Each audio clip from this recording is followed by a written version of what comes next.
시편 62편 말씀은 압살롬이 왕위의 쟁탈전을 꾀하고 있을 때, 혹은 사울 왕이 다윗을 죽이기 위해서 혈안이 되어 있었을 때 아마 그 어간에 쓰여진 시일 것이다, 그렇게 학자들은 보고 있어요.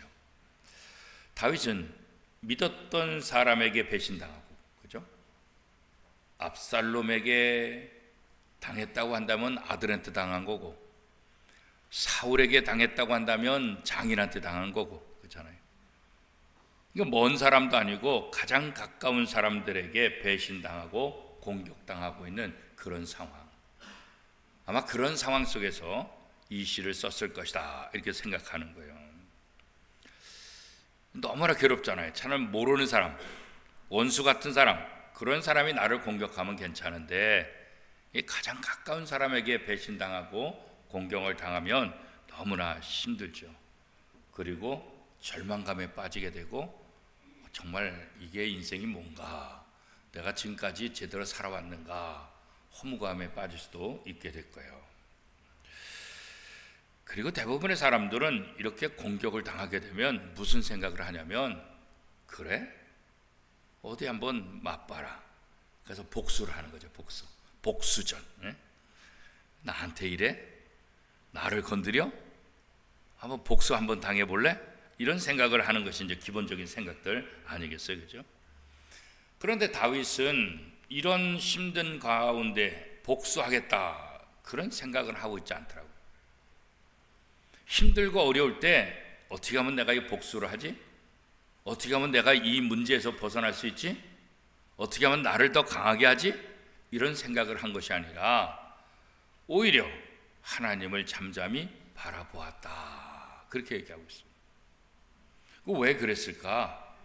모든 문제는 하나님으로부터 해결점이 있다. 모든 문제의 답은 하나님께 있다. 이런 확신을 갖고 있기 때문에 복수하려는 생각이나 자기의 힘을 키우려고 생각하는 거라 이런 거 전혀 하지 않고 오히려 하나님을 바라보았다, 이렇게 이제 이야기하고 있는 거예요. 오늘 우리의 삶도 마찬가지죠, 그죠? 우리의 삶 속에서 나는 어떠한 삶을 살아가고 있는가, 그잖아요. 어려움 속에 있을 때, 힘든 일이 있을 때, 흔들릴 수밖에 없는 상황이 있을 때, 너무나 괴로울 때, 배신당할 때, 복수하고 싶은 생각이 들 때, 그때 하나님을 믿는 성도라고 한다면 어떤 태도를 취하고 어떤 삶을 살아야 될까? 다윗에게서 그 답을 우리가 찾아볼 수 있다는 거죠. 기독교 사상가로 아주 유명한 C.S. 루이스라는 분이 있어요. 우리나라에도 이분의 책들이 굉장히 많이 번역이 됐는데, 그 중에 한 책이 뭐냐면 고통의 문제라는 책이에요. 표지 위에 보면 이렇게 표지를 볼 수가 있어요. 안 보여주네요. 이 C.S. 루이스가 고통의 문제라는 그 책을 통해서 무슨 얘기를 했냐면, 고난은 하나님의 확성기이다, 그랬어요. 고난은 하나님의 확성기이다. 이게 무슨 말일까요? 평소에는 하나님의 음성이 잘 들리지 않아요. 하나님의 음성을 잘 못 듣는 거죠, 그러니까. 그런데 고난이 다가오면 하나님의 음성을 크게 듣게 된다는 거예요. 그래서 고난은 하나님의 확성기다, 이런 말을 하는 거죠. 우리도 그렇잖아요. 평상시에는 안 들려, 평상시에는 잘 몰라. 근데 고난당하다 보니까 왠지 더 크게 다가오고 더 확실하게 들리기도 하고, 그렇죠. 삶이 평안할 때 전혀 듣지 못하던, 예전에는 읽어도 뭐 이게 뭐 그렇게 중요한가, 뭐 나한테 도움이 될까, 그냥 스쳐 지나가는 말씀들. 그런데 내가 고난당하고 나니까 이 말씀이 확성기로 내게 들려온다. 확성기로. 성도는 고난의 때 하나님의 음성의 귀를 기울이고 잠잠히 하나님을 바라보는 그런 신앙이 필요하다는 것을 다윗을 통해서 우리에게 다시 한번 알려주고 있는 거예요. 그러면 어떻게 다윗이 이렇게 할 수 있을까? 아니, 원수를 갚아야지, 힘을 키워야지, 복수를 해야지. 아니, 어떻게 잠잠히 있으면 또 바보짓 한다고. 착한 사람은 늘 당하고 또 당하는데 왜 이렇게 바보처럼 행할까? 우리가 이런 생각할 수 있잖아요. 다윗이 바보라서 잠잠히 있었을까요?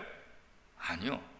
바보라서가 아니라 그에게는 믿는 구석이 있으니까, 그에게는 확신이 있으니까, 하나님을 나의 반석으로, 하나님을 나의 구원으로, 하나님을 나의 요새로 확신하기 때문에, 그러기 때문에 흔들리지 않고 하나님을 바라본다, 이렇게 말하고 있는 거죠. 자, 시편 62편 1절 2절 우리 한 목소리로 같이 한번 읽겠습니다. 나의 영혼이 잠잠히 하나님만 바라며 나의 구원이 그에게서 나오는도다. 오직 그만이 나의 반석이시요 나의 구원이시요 나의 요새이시니 내가 크게 흔들리지 아니하리로다. 하나님이 나의 반석이고 하나님이 나의 구원이고 하나님이 나의 요새라고 내가 확신하고 있기 때문에 어떤 상황 속에서 내가 흔들리지 않는다. 요동치 않고 흔들리지 않는 그 이유를 다윗은 이렇게 고백하고 있는 거예요. 그렇습니다. 하나님을 신뢰하는 사람은 흔들리지 않아요. 그죠? 남편에 대해서, 아내에 대해서 신뢰하는 사람은 흔들리지 않아요. 신뢰하지 않으니까 흔들리게 되는 거예요. 그죠? 하나님이 어떤 위기와 환난 중에도 지켜주실 것을 다윗은 믿고 있는 거예요. 이 상황 속에서 하나님이 나의 구원이시다. 이 상황 속에서 하나님이 나의 반석이고 이 상황 속에서 하나님의 나의 요새다. 그러니까 내가 절대로 흔들리지 않는다. 성도들은 어떤 어려움을 만나도 낙심하지 말고 잠잠히 하나님을 기다려야 된다. 다윗이 우리에게 이 말씀을 해주고 있는 거예요. 모세가 이스라엘 백성들 데리고 출애굽하잖아요. 이 장정만 60만 명, 어린아이와 여자들까지 합치면 적어도 200만 명이 넘는 거. 우리 부천 시민이 지금 80여만 명인데 부천 시민의 3배가 되는 어마어마한 인구가 지금 모세를 통해서 애굽에서 나온 거잖아요. 근데 홍해가 이 바다가 딱 가로막혀 있잖아요. 아니, 지금이야 뭐 대형 군함이 있고 뭐 대형 배가 있지만 그래도 200만 명을 어떻게 옮겨요? 어떻게 옮겨요? 말이 되죠, 그죠? 그냥 한 100명, 그러면 뭐 배 타고 나가겠지만, 아니 200만 명이나 되는 사람을 어떻게 이 바다를 건너요? 말도 안 되지. 상상할 수 없잖아요, 그죠? 그런데 그때 이 모세가 뭐라고 얘기했냐면 출애굽기 14장 14절 말씀에 여호와께서 너희를 위하여 싸우시리니 너희는 가만히 있을지니라. 지금 뒤에서 애굽의 군대가 말 타고 쫓아와요. 앞에는 홍해가 가로막혀요. 야, 이게 다 죽었다. 근데 모세는 흔들리지 않고 걱정하지 말아라. 하나님이 우리를 위해서 싸울 것이다. 너희는 잠잠히 있어라. 하나님이 싸우신다. 그때 어떻게 해요? 홍해가 갈라지고 그 홍해를 마른 땅을 건너시 건너가고 추격하던 애굽의 군대는 오다가 어떻게 해요? 물이 다시 합쳐지는 바람에 다 수장돼 죽고. 이스라엘 한 게 뭐 있어요? 아무것도 없어요. 하나님이 모세가 말한 대로 다 하나님 하셔서 너희는 잠잠히 있어라. 하나님이 싸우신다. 하나님이 함께 하신다. 그렇죠? 오늘 우리가 신앙생활을 한다는 건 뭐냐? 하나님이 일하고 계심을 믿는 거예요. 그렇다고 해서 내가 아무것도 안 하냐? 그렇지 않죠. 내 삶의 자리에서 내가 할 일은 최선을 다하는 거예요. 그러나 모든 결과는 누가 하여? 하나님이 하신다. 그런 거죠. 세상의 공격에 믿음의 사람도 사실 흔들릴 수 있잖아요. 그죠? 여러 가지 상황 속에 믿음을 잘 가졌던 사람도 내 상황을 보면 이게 너무 힘드니까 사실 흔들리죠. 목사가라고 안 흔들리겠어요? 목사도 흔들리죠. 신앙생활 50년, 60년 했다고 안 흔들리겠어요? 안 흔들리겠어요? 다 흔들려요. 누구나 다 세상적으로 힘든 일 당하게 되면 흔들릴 수밖에 없다고요. 그렇죠? 그러니까 다윗은 62편 3절에 이렇게 말하잖아요. 3절 말씀 같이 한번 읽어보겠습니다. 넘어지는 담과 흔들리는 울타리 같이 사람을 죽이려고 너희가 일제히 공격하기를 언제까지 하려냐. 아니, 길 가는데 넘어지는 담. 아니, 어제 뉴스에 보니까 세상에 어디 아파트 그 옆에서 공사하는데 그 땅을 이렇게 뭐 파는 그런 기계가 어마어마하게 있는데 그 엄청난 기계가 아파트에 그냥 부딪혔잖아요. 그래서 꼭대기 있는 집은 뭐 구멍이 다 났다라고 그랬어요. 아니, 세상에 이런 일이 일어나기를 하고 누가 상상했겠어요, 그죠? 지나가다가 담이 무너져가지고 다칠 수 있잖아요. 우리가 상상할 수 없는, 예측할 수 없는 그런 넘어지는 담, 흔들리는 울타리, 도처에 우리를 공격하고 우리를 힘들게 하고 우리를 무너뜨리는 수많은 요소들이 도처에 있다는 거겠죠. 그것을 다윗은 그런 것들이 날마다 나를 공격한다. 그죠? 사실 다윗 입장에서는 너무 힘들었을 거예요. 자기를 돕는 사람보다 자기를 죽이려고 하고 자기가 잘못되기를 바라는 사람들이 훨씬 더 많았으니까. 그렇죠. 담도 나를 공격하고 울타리도 나를 공격하듯이 모든 것들이 나를 공격하는, 모든 것들이 나를 위협하는 그런 상황이라고 다윗은 지금 고백하고 있잖아요. 이러할 때 어떻게 대응할까? 일일이 하나하나 다 대응을 해야 될까? 그러지 말아라. 잠잠히 하나님을 바라봐라. 시편 62편 5절 말씀 같이 읽겠습니다. 나의 영혼아, 잠잠히 하나님만 바라라. 물은 나의 소망이 그로부터 나오느도다. 왜 하나님을 바라봐야 돼요? 소망이 하나님부터 나오기 때문에. 소망이 돈에서 나오면 돈 바라봐야지. 소망이 사람에게서 나오면 사람 바라봐야지. 소망이 반석에서 나오면 반석 뚫어지게 쳐다봐야지. 그런데 소망이 어디서 나온다고요? 하나님에게서 나온다. 그래서 나는 그 소망이 나오는 하나님, 그 하나님을 잠잠히 바라고 잠잠히 기다린다. 그래요. 오늘 우리 성도들에게 소망을 주시는 분 오직 하나님이시라고요. 공격하는 사람을 상대하면 결국 싸움이 되죠. 소망을 주시는 하나님을 바라보면 마음이 평안해져요. 공격하는 사람을 맞대응하면 불화와 싸움만 일어나지만 하나님을 바라보면 어떻다고요? 마음에 평안이 넘친다. 하나님은 여러 반석 중에 하나가 아니라 하나님은 유일한 반석. 하나님은 유일한 정답. 그죠? 하나님께 피하는 게 정답이에요. 하나님께 피하는 자는 절대로 흔들리지 않는다. 자, 6절 7절 시편 62편 6절 7절 시작. 오직 그만이 나의 반석이시요 나의 구원이시요 나의 요새이시니 내가 흔들리지 아니하리로다.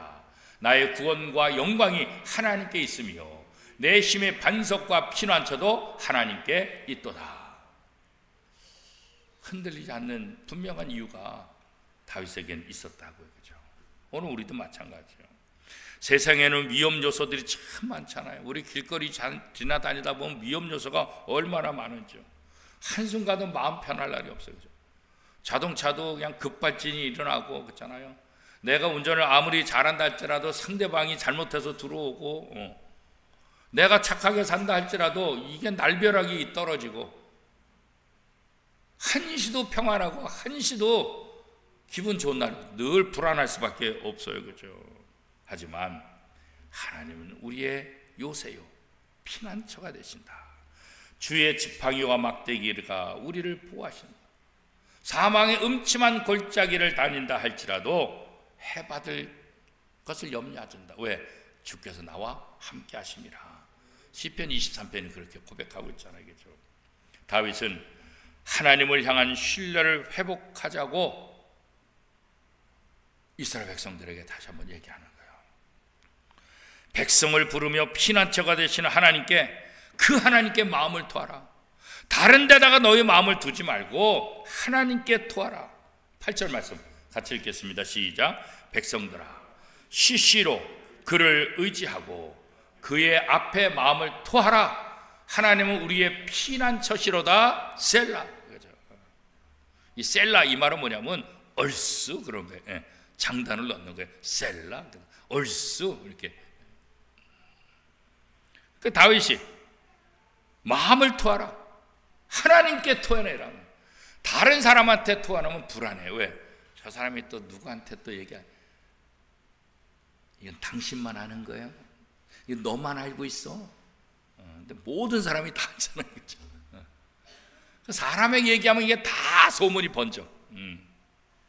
나쁜 소문은 한나절 안에 다 번져. 좋은 소문은 일주일 이상 가. 그렇잖아요. 네? 그러니까 사람에게 얘기하는 것도 참 좋긴 하지만 하나님께 토하라.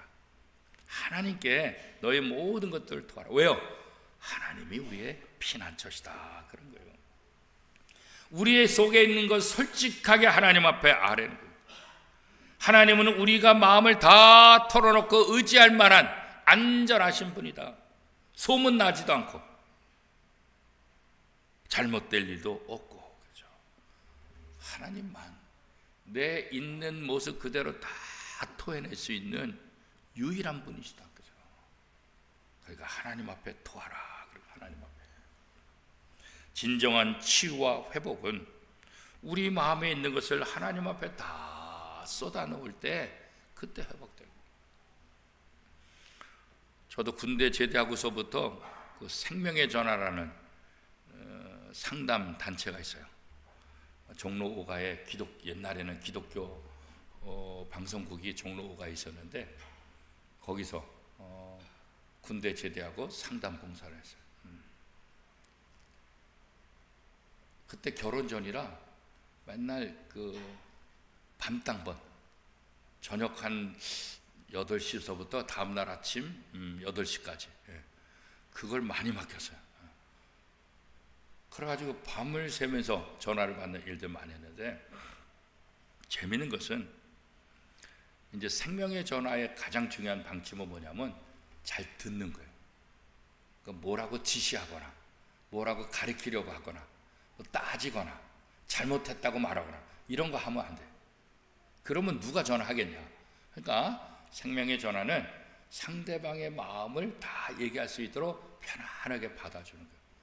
근데 말은 그런데 이게 쉬운 게 아니에요. 상담사를 놀리는 사람도 있고 자기 자랑하는 사람도 있고 욕하는 사람도 있고 술 먹고 술 취해가지고 술주정하는 사람도 있고 이 베레벨 사람이 다 있어요. 그런데 어떤 때는 심각한 문제가 오는데 제가 지금도 그때 기억에 제일 오랫동안 통화한 게 한 6시간인가 8시간까지 이렇게 통화했던 적이 있어요. 정말 힘들어요. 그런데 이 전화 상담 그 규칙에 이게 대꾸하거나 또 먼저 끊거나 이러면 안 되거든요. 근데 그런 전화 중에 한 분이 정말 심각한 문제가 있어서 고민을 이렇게 다 털어놓고 얘기를 하는데 사실 그때 군대 제대하고 20대 후반인 제가 뭘 알겠어요, 그죠? 그냥 들어주는 것밖에 없잖아요. 그런데 그렇게 한참 동안 통화한 다음에 그분이 그러시더라고요. 전화를 끊으시면서 선생님 고맙습니다. 좋은 말씀 해주셔서 감사합니다. 제 문제가 다 풀렸습니다. 그러더라고요. 근데 속으로 생각해 봤어요. 내가 해준 말이 없는데 내가 뭐 이렇게 지시한 것도 없는데. 그래서 알았어요.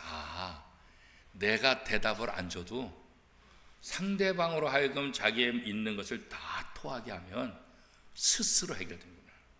상담 중에서 중요한 게 뭐냐면 답은 이미 자기 자신 안에 있다. 이 말을 많이 해요. 그러니까 누구에게서 받는 것이 아니라 내 안에 이미 답이 있다. 그러니까 자기의 고달픔, 아픔 이것을 그냥 다 쏟아요. 전화로 하니까 내가 누군지도 모르잖아요. 어디서 만나지도 않잖아요. 그러니까 평안하니까 누군지 모르니까 속에 있는 걸 다 토해내는 거예요. 그냥. 그러니까 어떻게 해요? 시원해진 거예요. 그러니까 뭐라 그래요? 좋은 말씀 감사하대. 내가 말한 것도 없는데. 그리고 문제가 해결됐대. 그러니까 자기 속에 있는 것을 토해놓고 보니까 문제가 해결됐다는 거예요. 이 말이 그 말이 지금. 우리가 하나님 앞에 토하라. 하나님 앞에 토하라. 기도하는 것, 그래서 중요한 거예요. 내 속에 있는 것을 다 하나님 앞에 토해내면 마음이 평안해져요. 근심 걱정에서 벗어나게 된다는 거죠. 바로 다윗은 그 얘기를 하는 거예요.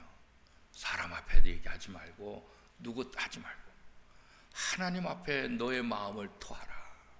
너의 모든 것들을 다 내려놓아라. 하나님만이 우리의 모든 것들을 들으시고 하나님이 우리의 모든 문제를 해결해 주실 분이다. 그런 거죠. 저도 이런 말을 종종 많이 사용하는데, 사람은 믿음의 대상이 아니라 사랑의 대상이다. 저도 이 말을 잘 사용해요. 맞아요. 사람은 믿음의 대상이 아니라 뭐예요? 사랑의 대상이라고. 그런데 우리는 거꾸로 해요. 사람을 사랑의 대상이 아니라 믿음의 대상으로 만드는 경우가 많이 있어요. 왜 그래요? 자기 이익 때문에, 자기의 유익 때문에.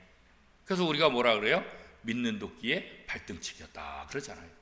사람은 믿으라, 성경 어디에도 사람을 믿으라고 한 적이 없어요. 믿음의 대상은 오직 하나님만 믿음의 대상이에요. 사람은 뭐예요? 사랑의 대상이에요.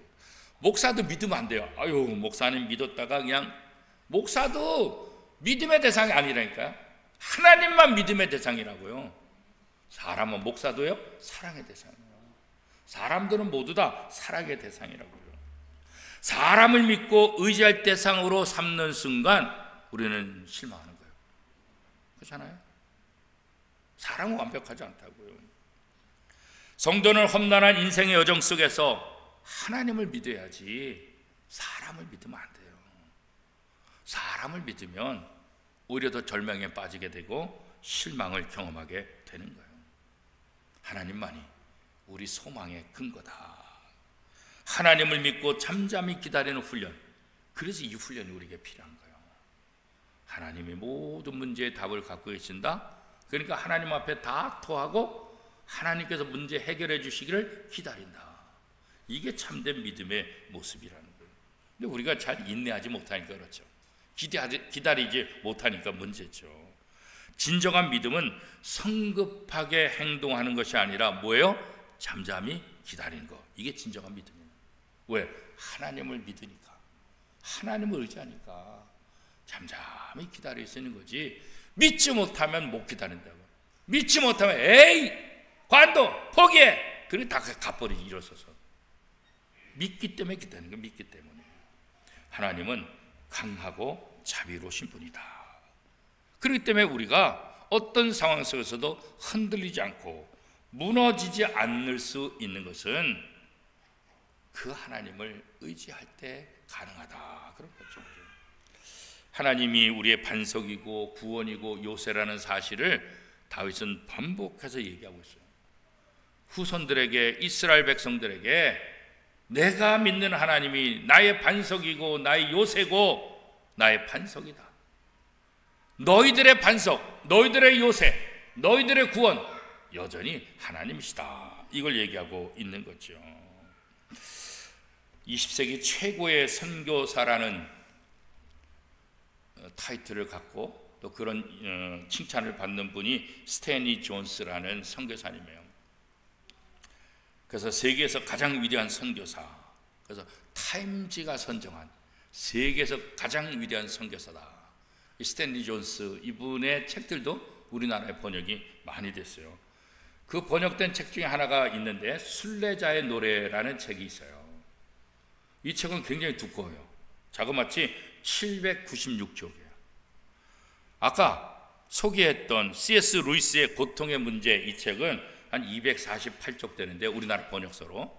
그런데 지금 얘기하고 있는 스탠리 존스의 순례자의 노래는 796쪽, 그러니까 800쪽이에요. 어마어마하게 두꺼운 책이잖아요. 이게 이제 자서전인데, 순례자의 노래라는 자서전인데, 이게 여러 번 썼는데 83세에 3번이나 다시 고쳤었다 그래요.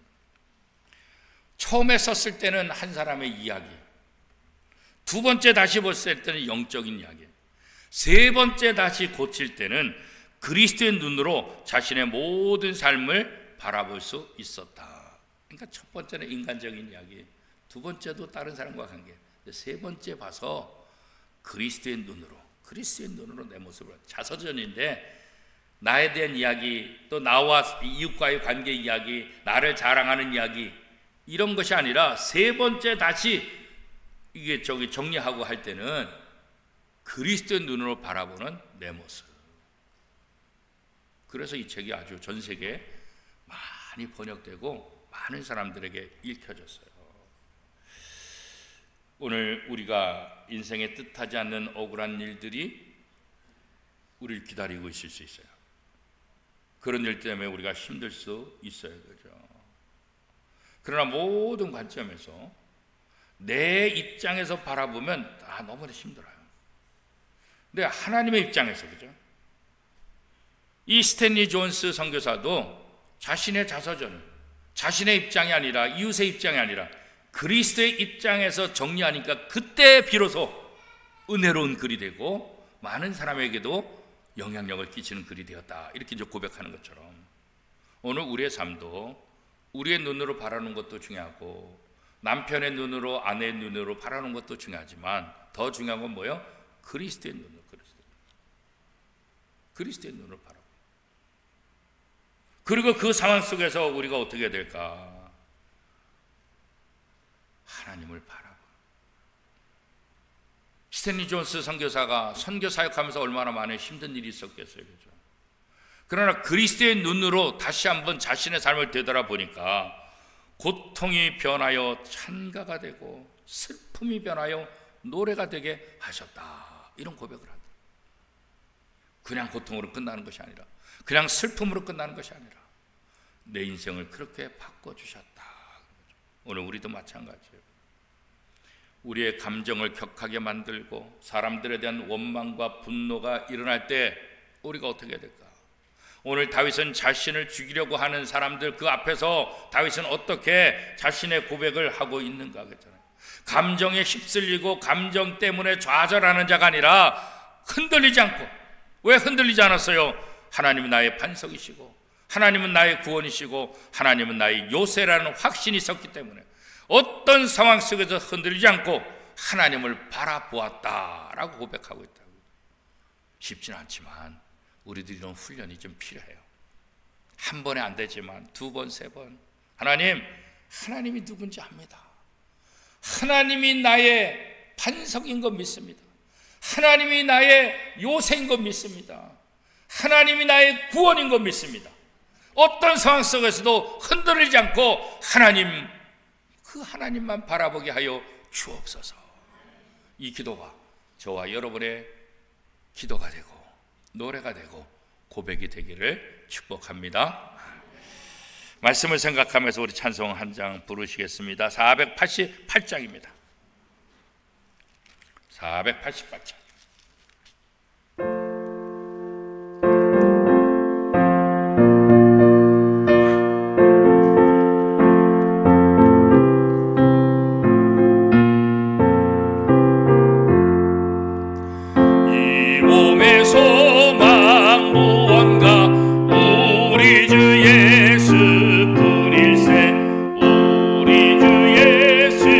밖에는 믿으리 하자.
합심해서 한번 기도하도록 하겠습니다.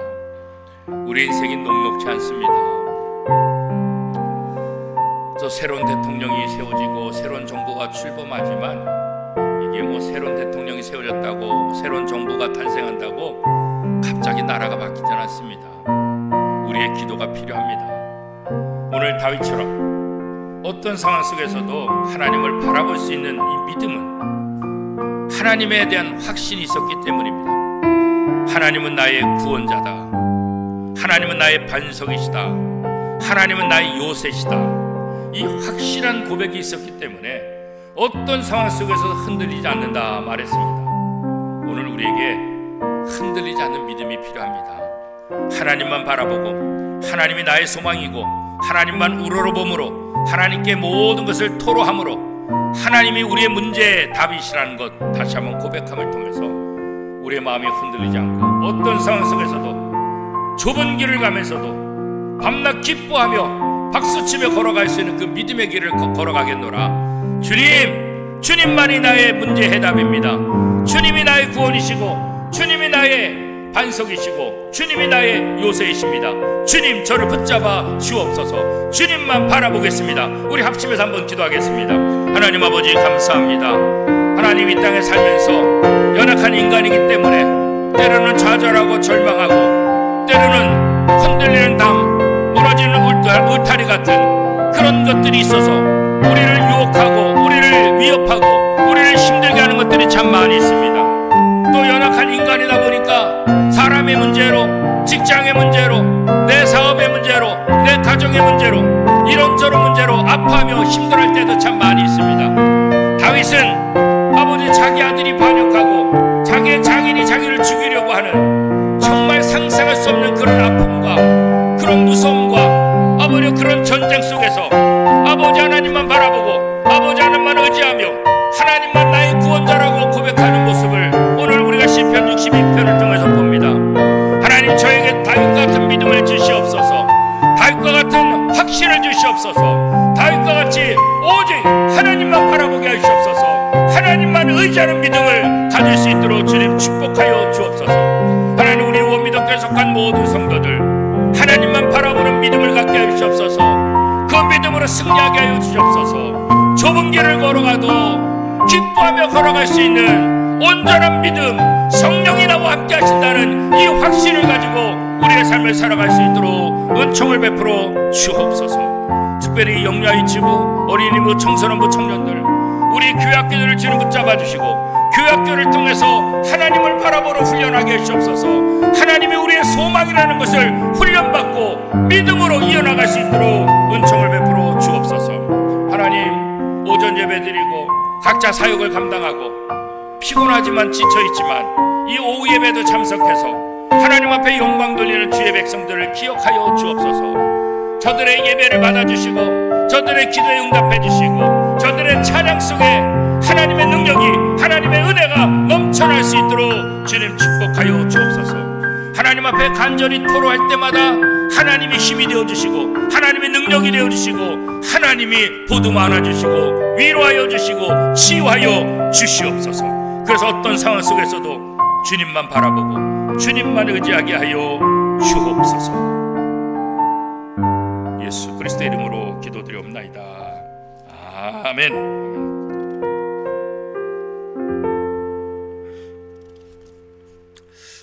어쩐지 피아노 반절 건반을 잘 친다 그랬더니 하늘이가 아니었구나. 우리 전사님이셨구나. 하늘이가 왜 이렇게 잘 치나? 근데 하늘이도 그렇게 잘 칠 수 있어. 늘 연습하면. 늘 고마워. 잘 해줘서 늘 고마워.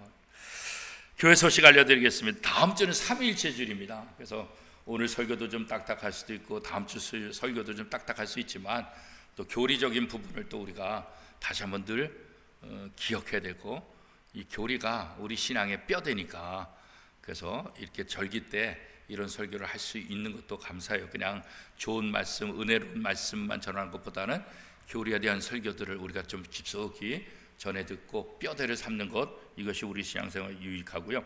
다음 주 찬양 예배는 3여전도의 헌신 예배로 드리겠습니다. 잘 준비해 주시길 바랍니다. 정오에 기도하는 거 늘 기도해 주시고, 목요 전도대도 위해서 기도해 주시고, 그죠? 감사한 일 감사하고, 그죠? 확신반 기억하시고, 강습회 우리 교사들 열심히 잘 참석을 해주시기를 바랍니다. 원로 목사님 지금 설교 아마 뭐 부흥회를 하실 것 같아요. 그냥 그잖아요. 눈에 선한 것 같아요, 그죠? 모교회 오랜만에 갔으니 얼마나 부흥회를 하시겠어요, 그죠? 또 월요일부터 3일 동안 이렇게 부기총, 증경총회장들 야외 다니시는데 잘 다녀오실 수 있도록 기도해 주시고, 이번 한 주간 저를 위해서 기도해 주시고 좋은 결정하고 좋은 선택을 하고, 하여튼 제가 바랐기는 제가 좀 선한 도구가 됐으면 좋겠다. 그래서 정치적으로 흔들리지 않고 정말 총회와 교단을 위해서 바른 사람을 선택할 수 있도록, 그래서 제가 목소리도 좀 이번에는 이 무게만큼 낼라 그래요. 그래서 좀 바른 쪽으로 가자 이렇게 내려고 해요. 그래서 여러분의 기도가 필요합니다. 그래서 좋은 결과들이 나올 수 있도록 함께 기도해 주시기를 바랍니다. 기도하겠습니다.